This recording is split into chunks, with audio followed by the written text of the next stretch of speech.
Aquí inicia La Fosa Escéptica, un lugar para ejercitar la mente, con Alfonso Villalpando. Hace tiempo apareció, así como de sopetón, un artículo de Shane McDowell, que es licenciado del Talbot School of Theology y tiene un doctorado en apologética y estudios de cosmovisión del seminario Southern Baptist Theological, que presume haber demostrado la existencia de Dios, y para ello presentaba las que él consideraba graves incoherencias que encontró en las teorías de la evolución de las especies de nuestro amigo Charles Darwin. La verdad no soy quien para discutir la validez o invalidez de esta teoría, ya que no soy biólogo ni científico. Pero no importa, ya que eso es lo de menos. En dicho artículo, este autor se burlaba de las pretensiones por parte de la ciencia de que la vida hubiera surgido por azar. Este individuo se preguntaba que cómo es posible que un orden que se ve tan claro como el de todos los órganos del cuerpo humano, y para esto puso el clásico y absurdo ejemplo del ojo humano, y el de los astros, como la colocación intencionada del Sol y de la Luna, y un largo etcétera de ajustes que según él era imposible que sucedieran si no es por una clara intención divina. Una vez más, este autor puso en la mesa el trillado y muy manoseado ejemplo del reloj y del relojero. Pero una vez más se cumplió la regla. Se le olvidó el diosero, esto es, el creador del creador. Y según este atarantado, no puede haber un universo sin Dios. No les voy a hablar una vez más del principio de parsimonia ni de la navaja de Occam, ya que para efectos de este video estos ejemplos no sirven de nada. Ya sabemos que los principios de la lógica solo son válidos cuando benefician al creyente, pero no cuando esos mismos principios son presentados por el ateo en contra de los argumentos de los creyentes. Simplemente me dedicaré en este video a quejarme de un Dios tan increíblemente idiota e impotente que, según los creyentes, es el causante de un universo hecho con toda la sana intención y teología divina. De este Dios ignorante, mal hecho y absurdo hablaré en este video. Pero antes te recuerdo suscribirte al canal y activar las notificaciones. También te invito para que te integres al grupo de Facebook, está bien interesante. En la descripción te dejo la liga para que lo hagas. Dicho lo anterior, a lo que vinimos. En el artículo que he mencionado, el despistado autor presume de la perfección de la creación divina. Pues bien, en todo esto de la creación hay algo que no me cuadra y más bien me deja con un montón de dudas. ¿Y cuáles son esas dudas? Miren, si Dios hubiera planeado crear al hombre, y vayan ustedes a saber por qué un Dios tan poderoso quisiera la compañía de un ser tan insignificante como el ser humano con todas sus necesidades, de veras que no entiendo por qué tuvo que crear todo un universo como medio de apoyo logístico para crear al hombre. Y me explico. Para mí está bien que si vas a crear un bicho orgánico como el hombre, lo haga a partir del barro. Eso, amigos, es fácil para un Dios todopoderoso. También está perfecto que para crear a su pareja lo haga a través de una costilla del hombre. Al fin y al cabo, para un mago como Dios, es fácil, ¿no? Igual y lo hubiera podido crear de un simple moco nasal. Eso para él sería lo de menos, ¿verdad? Es omnipotente, ¿no? Lo que no acabo de entender es que para que el hombre tuviera luz y pudiera ver por dónde pisaba, para no andar por ahí pisando caca de cualquier animal, incluyendo la propia, le fabricara un foco de enormes dimensiones que ya llevaba quemándose miles de millones de años antes de que apareciera dicho bicho viviente, o sea, nosotros. Y lo colocara a 150 millones de kilómetros de la Tierra, con el consiguiente y siempre caro despilfarro de energía. Si lo hubiera colocado a unos pocos kilómetros, no habría sido necesario que el Sol fuera tan enorme. Pero a este Dios idiota no le bastó con eso, sino que se sacó de la manga un inmenso espejo que reflejara la luz del Sol por las noches, que es la Luna, aunque bastante menos potente. Seguramente lo hizo así pensando en el recibo de la luz, ¿verdad? ¿Quién es capaz de crear todo un universo de la nada? ¿Quién es capaz de crear un humano del barro y a una humana de un hueso? ¿No se le pudo ocurrir dotarnos de unos ojos con visión infrarroja tanto para ver de día como de noche? ¿No pudo darnos la visión de un halcón o la velocidad de un chita? De verdad que no entiendo tanto despilfarro detrás de un simple e insignificante ser. ¿Y las estrellas, papá? De adorno. ¿O acaso no son bonitas las estrellas de la noche? Ay, gracias a Dios, ¿no? ¡Qué detallazo del tipo! Y luego los ateos van por ahí hablando en contra de ese Dios. ¡Qué desgraciados! Dios hizo millones y millones de estrellas para que todo se vea bonito. No importa que haya cientos de millones de estrellas cuya luz tarda miles de millones de años en llegar a nosotros, o no nos llega, o jamás nos llegará. Dios no quiso escatimar en nada para que su adorado bichito se sintiera a gusto. Veamos otras cositas. No debemos olvidar que este Dios idiota con ínfulas de mago creó al hombre del barro y este barro de la nada. Pues no se le ocurre otra cosa que hacerlo venir al mundo desnudo y sin casa, ni automóvil, ni barco, ni avión, y para colmo, sin celular o internet. Así que el hombre tiene frío, pero eso sí, el mago le proporciona fieras con piel de oso. Pero con el pequeño detalle de que para obtener un poco de abrigo con esa piel, pues primero hay que matar al oso, ¿no? Y pues en aquellos tiempos pues no había armas de fuego. Así que su bichito biológico tuvo que aprender a fabricar y afilar cuchillos y encomendar su alma al creador porque el abrigo de oso podía salir muy caro. ¿Por qué digo esto? Bueno, pues por el insignificante detalle de que el oso también quiere su abrigo, su piel. Al fin y al cabo es suya y lo protege del frío, ¿no? Y además, el bichito creado por ese Dios idiota, pues podía acabar como desayuno del del oso. ¿Acaso Dios, que ha puesto a disposición de su amada creación un sol, una luna hermosa y todo un sinfín de luminarias enormes repartidas por el firmamento, no podría haberle hecho un armario lleno de ropa de primavera, verano, otoño o invierno sin que tuviera que ir a joder al hermano oso? Pues no, a ese Dios idiota no le gustaba eso de cumplirle demasiados caprichos al humano. No se fuera a volver caprichoso y ambicioso, o sea, que Dios, instalado cómodamente en su trono celestial, se dijo a sí mismo: yo te pongo el planeta, pero el resto te lo consigues tú mismo. Pues bien, eso es lo que ha tenido que hacer el hombre, conseguirse todo él solito. Si no le concedió una piel peluda como al oso para protegerse de las inclemencias del medio ambiente en el que lo puso, pues al menos no podía haberle hecho un clima primaveral todo el año para poder ir en pelotas por todo el mundo sin preocuparse del frío o del calor. Claro, ahora entiendo.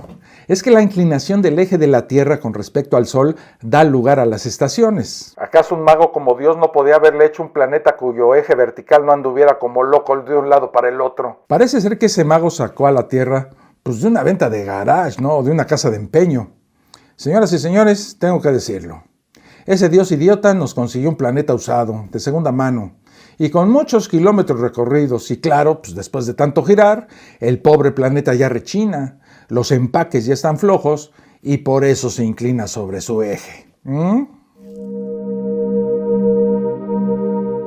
se alimentan las plantas solamente de agua, luz solar y minerales? Pues al hombre, su creación perfecta y llamada, lo jodió para siempre. El hombre no puede vivir solo de la luz solar y del agua, sino que tiene que comer algo, digamos, pues más sustancioso y masticable. Para ello, el Dios idiota le puso el gusto en la lengua a través de unas papilas gustativas que hacen que al nene pues, le guste el asado de cabra, de ternera, de pollo, de faisán y un largo etcétera. Dios no se contentó con hacerlo vegetariano como a las cabras y a las vacas, y para acabarla de embarrar, no le proporcionó restaurantes, sino que ese bicho biológico, hecho a su imagen y semejanza, tuvo que inventar el self-service, lo que implica correr como loco detrás de los conejos, las cabras o de cualquier otro animalejo que se le pusiera a tiro. A tiro de piedra, por supuesto. Bueno, no todo era tan sencillo como perseguir y comer. A veces era al revés, ¿eh? El hombre empezaba a correr detrás de algún suculento bicho, digamos un cocodrilo, un jabalí o ya de plano un león, pero como en ese tiempo no se habían inventado los binoculares, tenía que estar muy cerca, primero para verlos y luego pues, para aventarles algo, ¿no? Una piedra, una lanza o lo que tuviera a la mano. Y al estar tan cerca del bicho perseguido, era el bicho quien se volteaba y empezaba a perseguir al hombrecito, ya que ese mismo Dios idiota tuvo la fantástica idea de crear a otros animalitos carnívoros, a los cuales se les dio garras afiladas, enormes colmillos y una gran velocidad. Y el resultado era que el hombrecito cazador era el cazado. Y en la mayoría de estos encuentros cercanos, era él el deglutido por alguna bestia hambrienta. No sé, amigos. Por más que le pienso, no acabo de entender la intención de ese Dios idiota.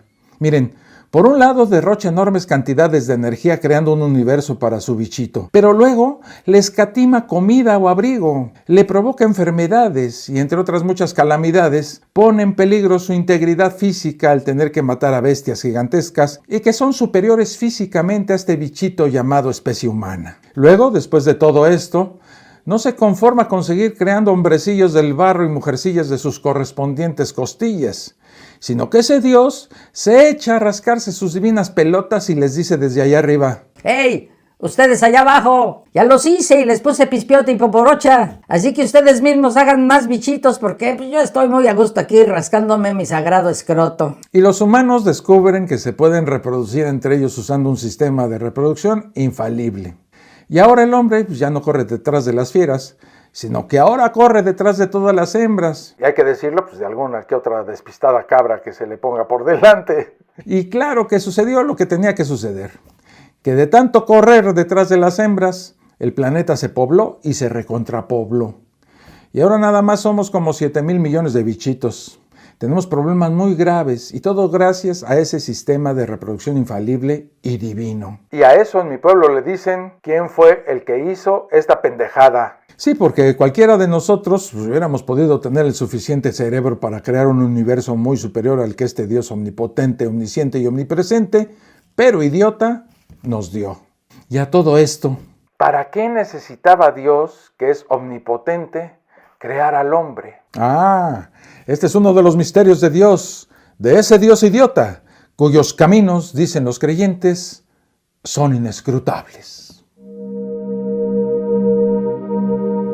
En el artículo que estamos revisando, dicho autor se atreve a afirmar, como lo hacen muchos religiosos, esto. El registro arqueológico confirma constantemente el registro bíblico de los eventos. Exactamente como está redactado, pues eso es falso.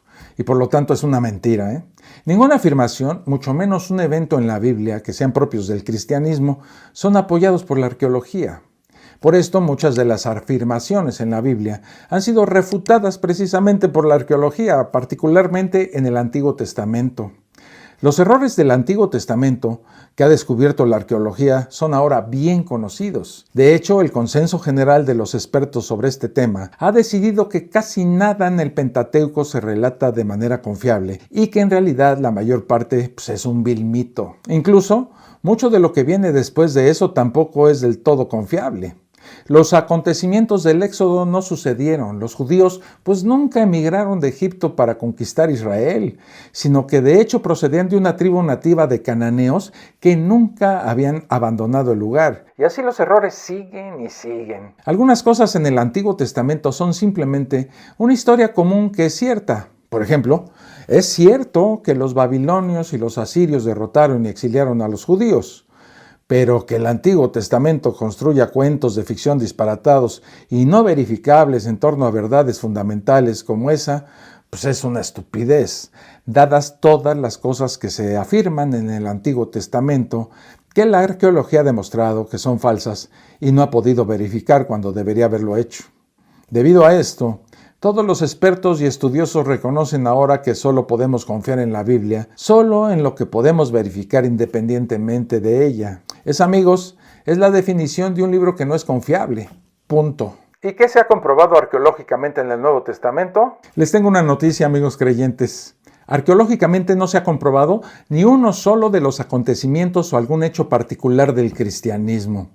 Tal vez, y digo tal vez porque la realidad no es tan clara como se afirma a menudo, hemos confirmado algunos de los datos topográficos de Jerusalén mencionados en este o en aquel texto. Pero esa misma topografía sería verdadera con o sin la existencia del cristianismo. El hecho de ser verdad no nos dice nada sobre si alguna afirmación cristiana en el mismo texto es cierta, y esa información estaba disponible para ser estudiada en los textos y trabajos de referencia de la época, por lo que tales hechos ni siquiera respaldan que haya testigos. Por lo tanto, para hacer que estas nimiedades sean correctas no se requiere que un autor haya estado alguna vez en Jerusalén o que haya hablado con alguien que lo haya hecho. Incluso si lo hubiera hecho, no necesitaba que su informante fuera cristiano o que supiera algo sobre el cristianismo.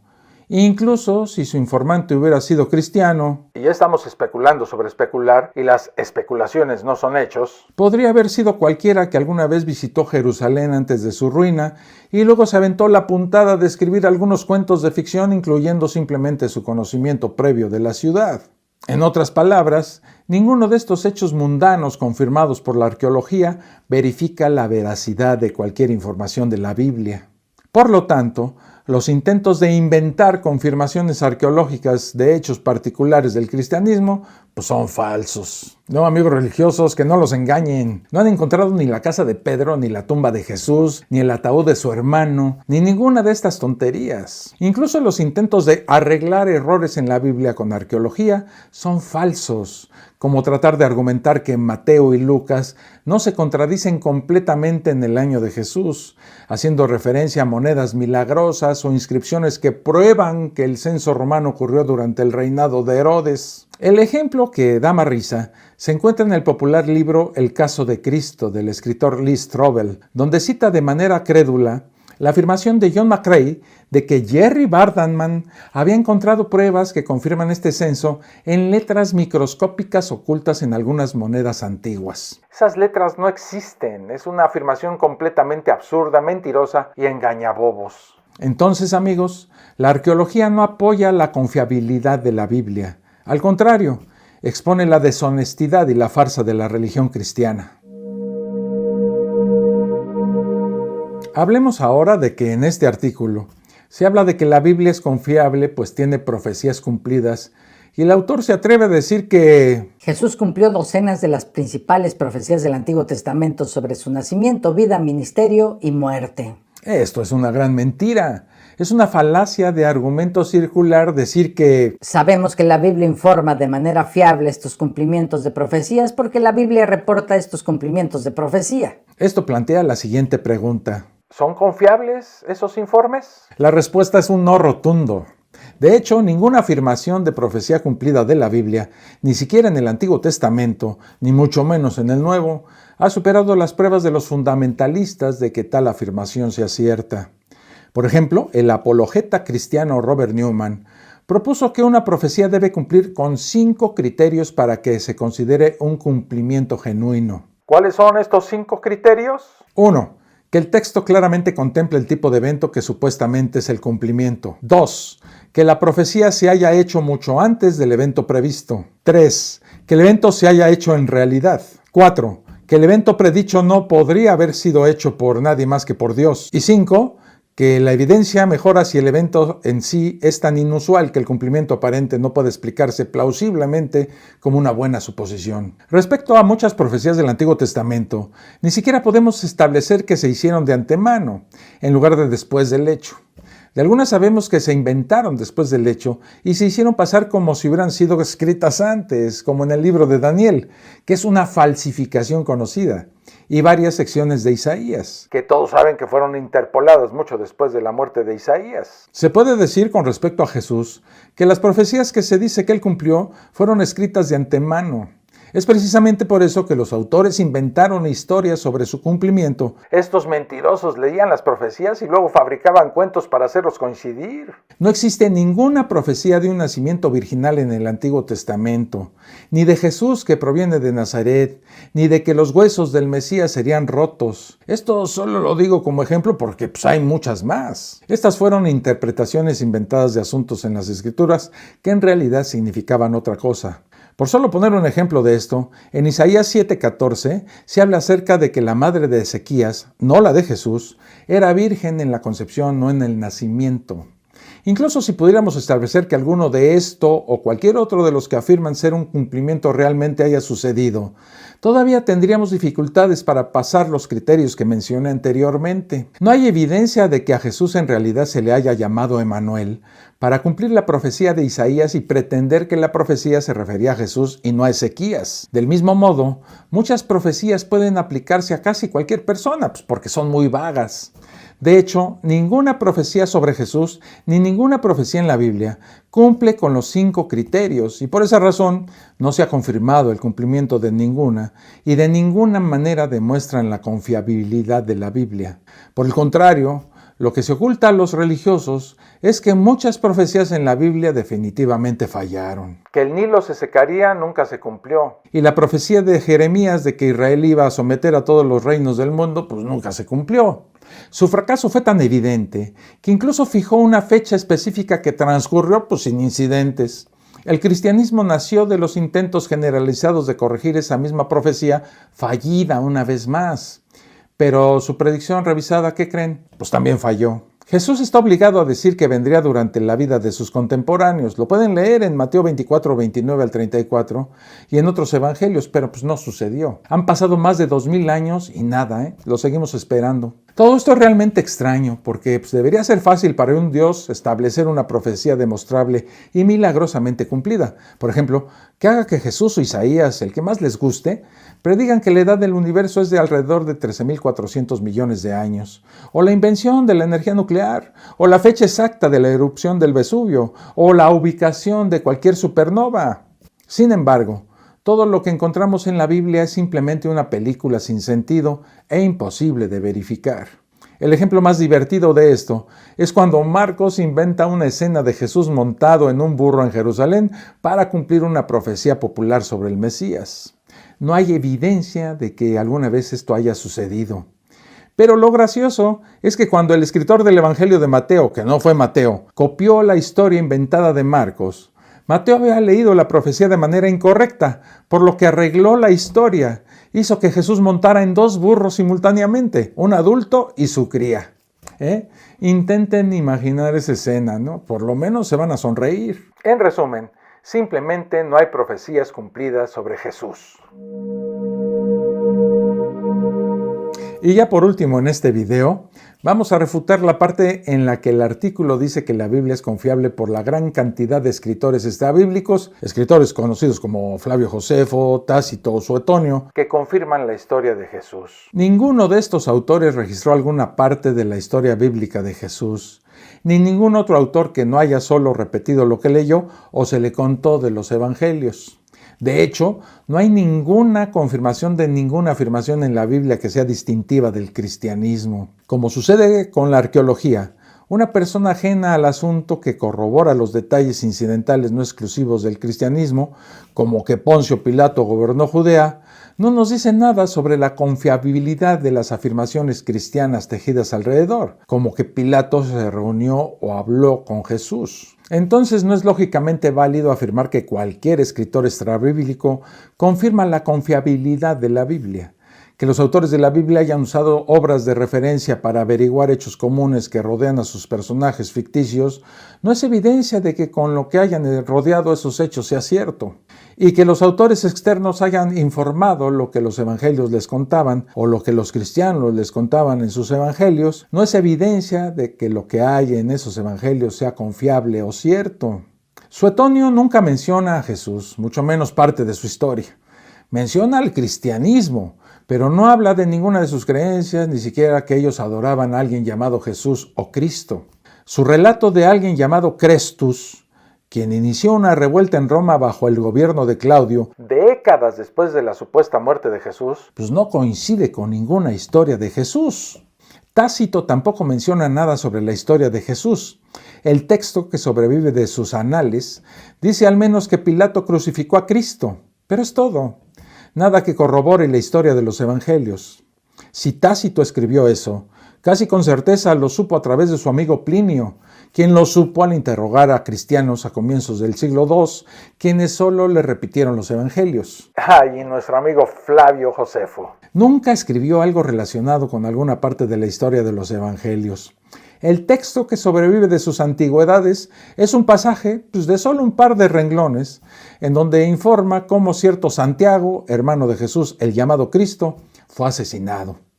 Pero esa historia no está en ninguna parte de la Biblia. Flavio Josefo, casi con certeza, nunca relacionó a este Santiago con Cristo. Es una interpolación hecha por un escriba cristiano. Este texto de Flavio Josefo es universalmente aceptado por los expertos como una falsificación cristiana, o sea, amigos creyentes, no fue escrito por él. ¿Cuál sería una conclusión sobre este artículo y sobre la Biblia? Bueno, que ninguna afirmación de la Biblia, que es particular al cristianismo, es apoyada por la arqueología, mientras que muchas afirmaciones de la Biblia han sido refutadas por la arqueología. Ninguna afirmación de profecías cumplidas por Jesús tiene evidencia que respalde que haya ocurrido. Autores mucho tiempo después inventaron historias que encajaban con su selección de textos bíblicos preferidos, mientras que muchas de las profecías bíblicas no se hicieron realidad. Ningún escritor extrabíblico confirma algo de la Biblia según los estándares aceptados por historiadores honestos en otras áreas de estudio. La táctica es muy familiar. Un argumento solo parece respaldar en vez de refutar al cristianismo. Y cuando se seleccionan cuidadosamente hechos fuera de contexto y se excluye el resto de la evidencia, cuando se vuelve a poner la evidencia que el apologeta cristiano ha dejado fuera de forma deshonesta, el argumento se tropieza estrepitosamente. Los manuscritos bases de la Biblia presentan distorsiones, falsificaciones y errores. Eso es imposible en el texto de una religión que se dice verdadera y de un Dios que se presume omnisciente, omnipotente y omnipresente. Usted pensaría que la religión verdadera tendría mayor ayuda de su Dios, de manera que la evidencia para su texto la hiciera confiable. En vez de eso, tenemos un cuento de hadas corrupto, lleno de ignorancia, malos consejos y toneladas de información falsa. Si el cristianismo fuera cierto, no tendría que ser defendido con tales engaños, omisiones y mentiras. El hecho de ser tan defendido es la razón número 1 por la que puede estar seguro de que su religión es falsa. Hasta aquí este video. Nos vemos en el próximo. Un abrazo. Esto fue La Fosa Escéptica, un lugar para ejercitar la mente, con Alfonso Villalpando.